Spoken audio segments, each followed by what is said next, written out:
Welcome back investors.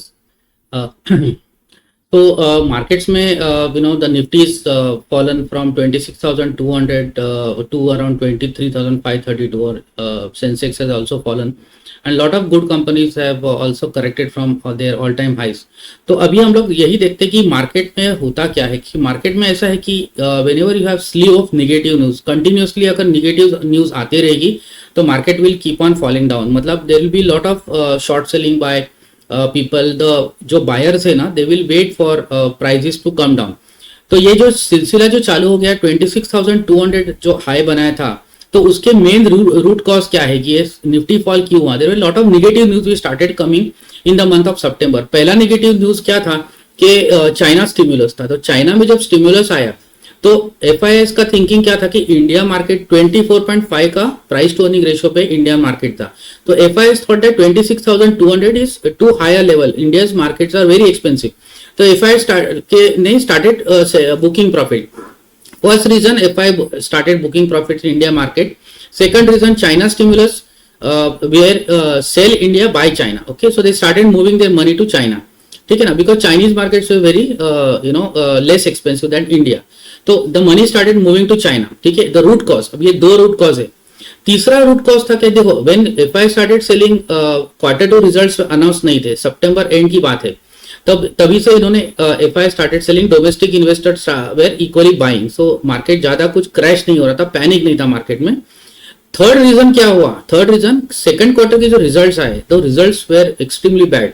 मतलब काफी सारे कंपनीज में there was no growth, like FMCG was there was no growth in FMCG sector. बड़े बड़े बिगीज जो है they disappointed with their earnings for second quarter and market was taken by surprise.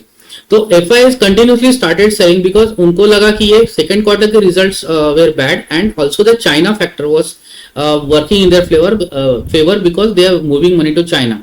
ठीक है ना, तो ये सब चीज चला था। ये तीन फैक्टर हो गए, एक तो FI selling, third second is China stimulus and third is quarter two results were disappointing.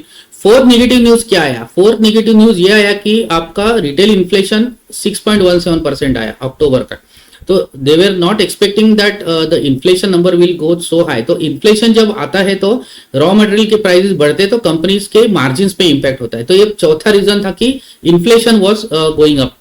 तो ये चार निगेटिव न्यूज थे और कंटिन्यूसली सेकंड क्वार्टर के रिजल्ट्स जो आ रहे थे कंपनीज के देवर बिलो एक्सपेक्टेशन। जैसे आपके इंडसइंड बैंक, एक्सीडेंट्स बहुत हो गए। डीमार्ट का एक एक्सीडेंट हुआ, डीमार्ट में ग्रोथ कम आया बिकॉज डीमार्ट से sale started moving towards Zomato and Swiggy like quick commerce. तो डीमार्ट का रिजल्ट कम आया तो डीमार्ट क्रैश फ्रॉम 5,300 टू 3,800।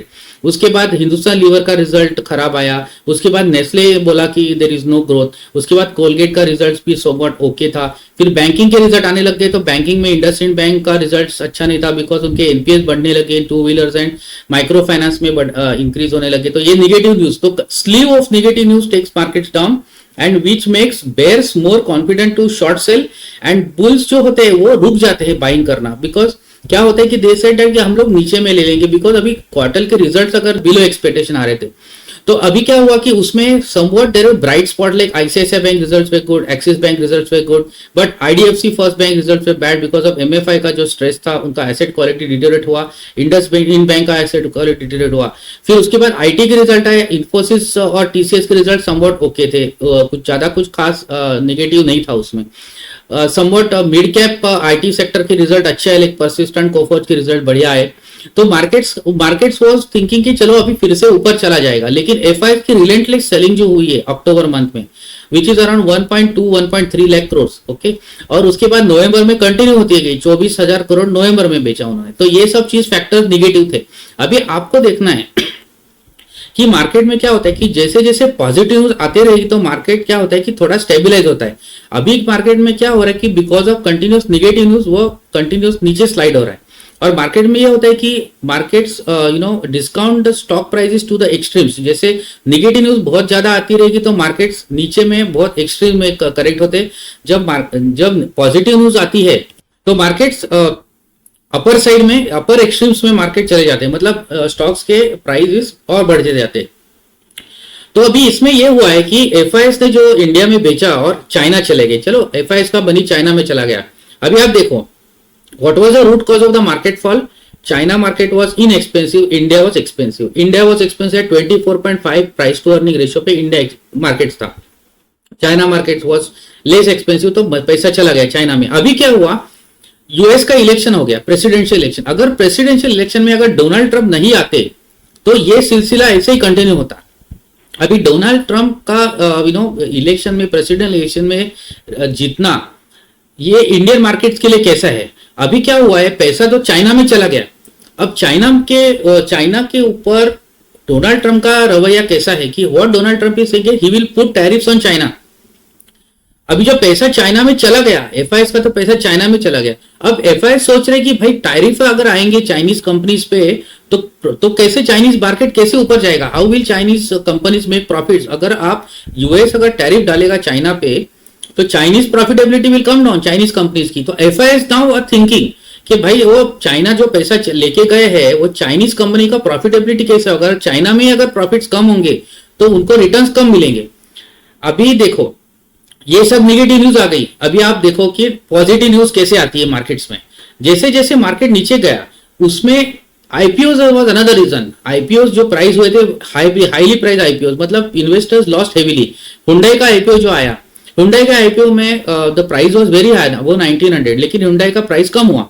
तो हाई नेटवर्थ इंडिविजुअल जो खाली आईपीओ में इन्वेस्ट करते they lost heavily in Hyundai IPO because उनको प्रॉफिट मिला ही नहीं. तो IPO was another factor which was bringing the markets down because money was sucked out of the secondary market and going into primary market. तो ये primary market में IPO का जो सिलसिला चल रहा था, money was getting rotated from one IPO to other, one IPO to other. तो काफी सारे आईपीओ में प्रॉफिट मिलते गया, लेकिन some of the big IPO में उनको लॉस हो गया. अभी स्विगी का जो आईपीओ आया था उसमें प्रॉफिट आ गया. तो अभी ये सब आप देख सकते हो कि नेगेटिव फैक्टर्स कैसे प्ले करते हैं मार्केट्स में. और मार्केट्स का 23,500 पे चला गया अभी निफ्टी. अभी एफआईएस क्या सोच रहे हैं कि ये पैसा चाइना से अभी इंडिया में लिया जाए क्या, बिकॉज ट्रेड था, they will reverse and they will sell China and buy India. मतलब ये पैसा वापिस इंडिया की तरफ आने का चांसेस है या नहीं है. तो वो सीएलए से बोल रहे कि there is high possibility that FIs will again look at India, because अभी इंडिया का price to earning ratio around 21 पे है. और medium price to earning ratio Nifty का जो बोलते हैं, medium price to earning ratio is around 22-23 के करीब है और उससे नीचे आया है. तो अभी ये केस पे एफआईएस का पैसा वापिस आ सकता है इंडिया में. ये सीएलए से बोल रहे हैं कि India looks much better now after the correction. तो अभी पॉजिटिव्स क्या क्या है देखो. एक तो ये पॉजिटिव है कि सीएलए से is trying to reverse the trade of sell India buy China to buy India sell China, ठीक है ना. That is one positive news. Second positive news is IMF has reiterated that India का जो GDP growth 6.8% तक आ सकता है. मतलब Q2 के रिजल्ट्स आ चुके हैं, अभी वो खत्म हो गया है. तो अभी क्या हो रहा है कि अभी लोग फिर से अपना निफ्टी का ईपीएस का रिकैलिब्रेट करेंगे और निफ्टी का ईपीएस 26 का FY26 का ईपीएस में कितना डेंट आएगा because of this second quarter results वो कैलकुलेट करेंगे. उसके बाद में अगर इन्फ्लेशन अगर नीचे आ सकता है आगे जाके, फिर आरबीआई की मॉनेटरी पॉलिसी है दिसंबर में. अगर आरबीआई की मॉनेटरी पॉलिसी में there is very less likelihood of them reducing the repo rate, लेकिन मिनिस्ट्री ऑफ फाइनेंस से थोड़ा बहुत प्रेशर अगर आएगा आरबीआई पे, और अगर आरबीआई अगर रिकंसिडर करेगी कि चलो अगर assuming that inflation in the month of November might cool down because of good crops etcetera, तो ये फिर से वापिस रेट कट का सिलसिला चालू होने का एक पॉजिटिव न्यूज आ सकता है. तो अभी जैसे जैसे पॉजिटिव न्यूज आते रहेगी, अभी आपको देखना है कि नेगेटिव न्यूज खत्म हुई कि नहीं. अभी तक नेगेटिव न्यूज इतनी सारी आई है, अगर वो नेगेटिव न्यूज खत्म होती है समझो, और अगर फ्रेश कोई नेगेटिव न्यूज आती नहीं इसके आगे, तो मार्केट स्टेबल हो जाएगा. और उसके बाद अगर पॉजिटिव न्यूज आते रहेगी, अगर जैसे एफआईएस जो है वो रिटर्न होते हैं इंडिया में और इंडिया में फिर से बाइंग करेंगे, चाइना से वापिस इंडिया में पैसा आ सकता है. That is one aspect, one positive news हो सकता है.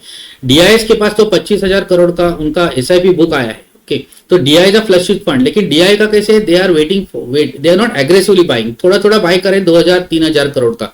और एफआईएस का सेलिंग भी कम हुआ है काफी, अभी 1,000-2,000 करोड़ तक आया है, जो पहले अक्टूबर के फर्स्ट वीक में 15,000 करोड़ था. तो ये पॉजिटिव न्यूज है.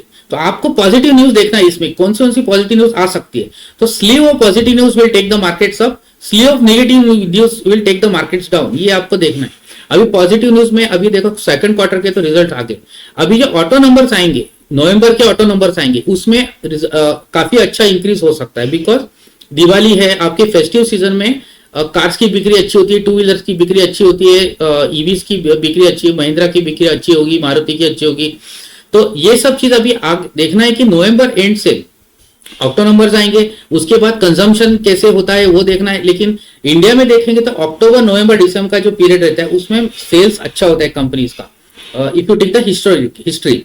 तो पॉजिटिव न्यूज आने का ज्यादा चांसेस है, जबकि नेगेटिव न्यूज अभी सब कुछ आ गई है। अभी फ्रेश नेगेटिव न्यूज क्या आ सकती है? कॉर्पोरेट अर्निंग्स के फ्रंट में कोई फ्रेश नेगेटिव न्यूज आने वाली नहीं है, ठीक है ना। तो कॉर्पोरेट अर्निंग्स पे कोई नहीं आएगी। अभी रूट कॉज क्या था? एफआई जो इंडिया सेल करे थे, रूट कॉज ये था कि चाइना मार्केट, अब चाइना मार्केट का रूट कॉज खत्म हो गया। China market is looking now less predictable now because Trump's tariff policies towards China. तो अब ये केस में एफआईएस का पैसा आ सकता है। उसके बाद इन्फ्लेशन भी रिड्यूस होता है। अगर आपका नवंबर का इन्फ्लेशन फिगर कम आता है, that is another positive news, ठीक है ना। उसके बाद जो अभी फेस्टिव सीजन चल रहा है उसके रिजल्ट्स अगर आते रहेंगे, जैसे जैसे नंबर्स आएंगे, जैसे जैसे चैनल चेक्स होंगे, उससे वो पॉजिटिव न्यूज, अगर स्लीव पॉजिटिव न्यूज आते रहेगी मार्केट में, तो ये मार्केट फिर से इट कैन स्टेबिलाईज और it can start showing some improvement. तो ये सब आपको देखना है। और इसमें कैसे होता है कि जब whenever markets are in panics, whenever markets go down, और 21 के प्राइस टू अर्निंग पे अगर निफ्टी आया है, और अगर इसमें अगर एफआईएस की बाइंग आती है, तो investors have to see that how they are going to play this market, how the markets will behave when there is positive news starts coming into the market, and how the markets will move.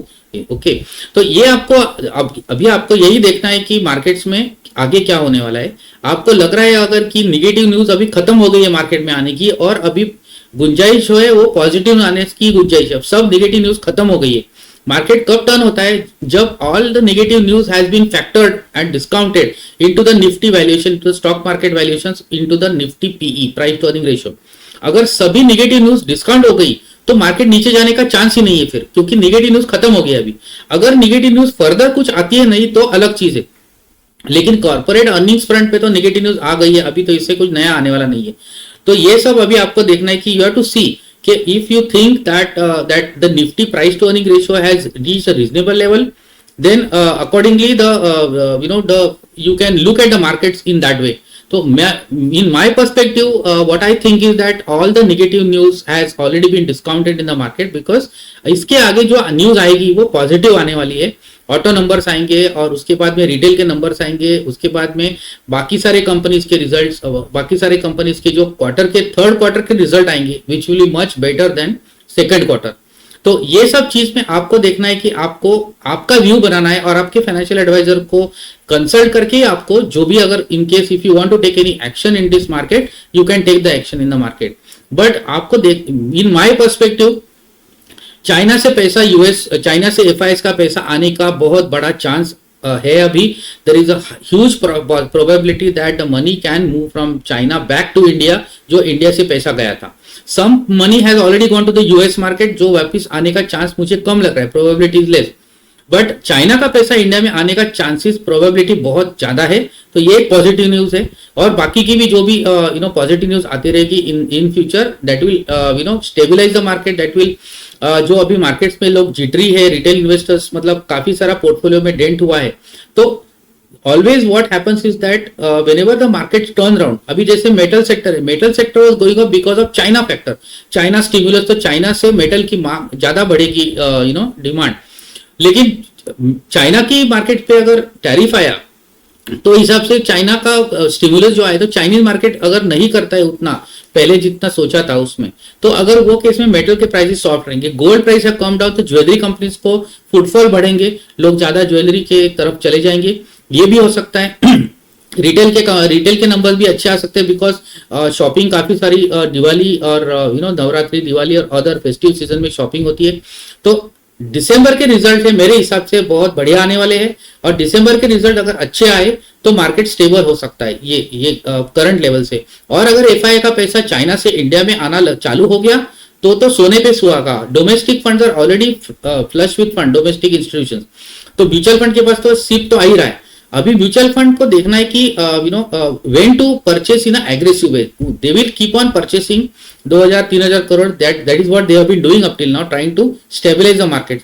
But markets में कैसे हो रहा है कि panic बहुत है, और lot of people are now trying to get out of the market. मतलब ये कैपिटुलेशन फेज जो होता है मार्केट का, कैपिटुलेशन फेज में होता है कि थ्रो इन द टॉवेल, मतलब किसी भी हालत निकल जाओ मार्केट से, अभी मेरे से मतलब this losses are too much.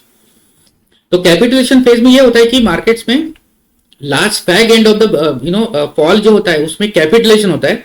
Capitulation में क्या होता है कि people just sell the market sell the stocks at market price, they just want to get out, क्योंकि they have reached a point that अभी यहां से मार्केट में ऊपर जाने का कोई चांसेस नहीं है, नेगेटिव न्यूज इतनी सारी आ रही है, I want to get out of the market. ये जब मेंटालिटी आती है इन्वेस्टर की तो उसको बोलते हैं कैपिटुलेशन फेज। तो अभी कैपिटुलेशन फेज अगर आता है तो आपको फाइंड करना पड़ेगा कि कैपिटुलेशन फेज अभी आया है कि नहीं आया, अभी आगे आ सकता है। तो एक ही थंब रूल है मार्केट में कि जैसे जैसे पॉजिटिव न्यूज आएगी वैसे वैसे ही जो कैपिटुलेशन होता है जिसमें the stock prices go below their intrinsic, below मतलब इतने ज्यादा नीचे चले जाते हैं कि उसका जो फेयर वैल्यूएशन से भी नीचे चले जाते हैं। तो that is how the equilibrium gets disturbed on the downside. When the equilibrium get changed on the upside, तो यही होता है कि प्राइसेस ऊपर जाते हैं। When that equilibrium नीचे आता है तो आपके फेयर वैल्यूएशन से भी नीचे चले जाते हैं स्टॉक्स के प्राइसेस। तो आपको आपके फाइनेंशियल एडवाइजर को पूछ के देखना है कि ये फेयर वैल्यूएशन अभी है या इसके नीचे है, और ये कैपिटुलेशन फेज कब तक चलेगा और ये कैपिटुलेशन फेज कब तक एंड होगा, ये सब चीज मार्केट में देखना है कैसे होता है। पर my perspective is that currently the index, the Nifty Sensex is started capitulation phase आ रहा है, और FIs का अगर थोड़ा बहुत bargain buying चालू हो गया तो market can stabilize at this level. So I hope you like the video. If you like the video, kindly click on the like button and subscribe to the channel. Thank you.